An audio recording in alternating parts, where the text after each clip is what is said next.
எங்களுக்கு கஷ்டம் அப்படின்னு சொன்னால் யாருமே நம்ப மாட்டேன்றாங்க. இவங்கெல்லாம் பணம் வச்சுன்னு இருப்பாங்க, பணம் இல்லாமலாம் இருக்க மாட்டாங்க, சேஃப்டி அப்படின்னு சொல்லிட்டு எல்லோரும் சொல்கிறாங்க. அதுக்கு என் கணவர் கொஞ்சம் கருத்து சொல்லுவார். சொல்லுங்கள்.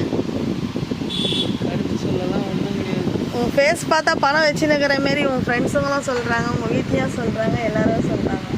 ஃப்ரெண்டெல்லாம் யாரும் கிடையாது. இருக்கிற ஃப்ரெண்டுங்கெல்லாம் எங்கே போயிட்டாங்க? எல்லாம் மோசடி பண்ணிட்டு போயிட்டானுங்க. எங்கள் வாழ்க்கையில் இது தாங்க நடக்குது. இது எதுக்குன்னு சொல்கிறேன்னா, உங்களுக்கு ஒரு எடுத்துக்காட்டு தான் சொல்கிறேன். பசின்னு வந்தால் சாப்பாடு போட்டு அனுப்பிச்சிருங்க, தாகன்னு வந்தால் தண்ணி கொடுத்துருங்க.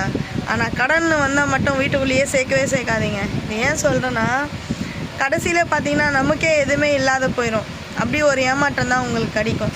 இந்த உலகத்தில் யாருங்க உண்மையாக இருக்கிறா? எல்லாருமே ஃப்ராடுங்க தான் இருக்கிறாங்க. எல்லாமே பொய் தான், எதுவுமே உண்மைன்றதே கிடையாது. அதனால் நம்ம தான் இருக்கிற வரைக்கும் நம்ம தான் பத்திரமாயிரும். ஏமாத்துற விட ஏமாந்து போகிற விட சொல்லு, கொடுத்து ஏமாறுறானே அவன் தான் பெரிய முட்டாளை. இது நான் எதுக்காக சொல்கிறேன்றது எனக்கு தமிழ் ஓரளவுக்கு தான் வரணும், உங்களுக்கு தெரியும். நீங்கள் தெரிஞ்சுப்பீங்க இந்த கருத்து எதுக்காக சொல்கிறேன்னு. அதனால் பசின்னு வந்தால் மட்டும் உங்களால் முடிஞ்சால் மட்டும் சாப்பாடு போடுங்க. இல்லை நீங்கள் வீட்டுக்குள்ளேயே சேர்க்காதீங்க.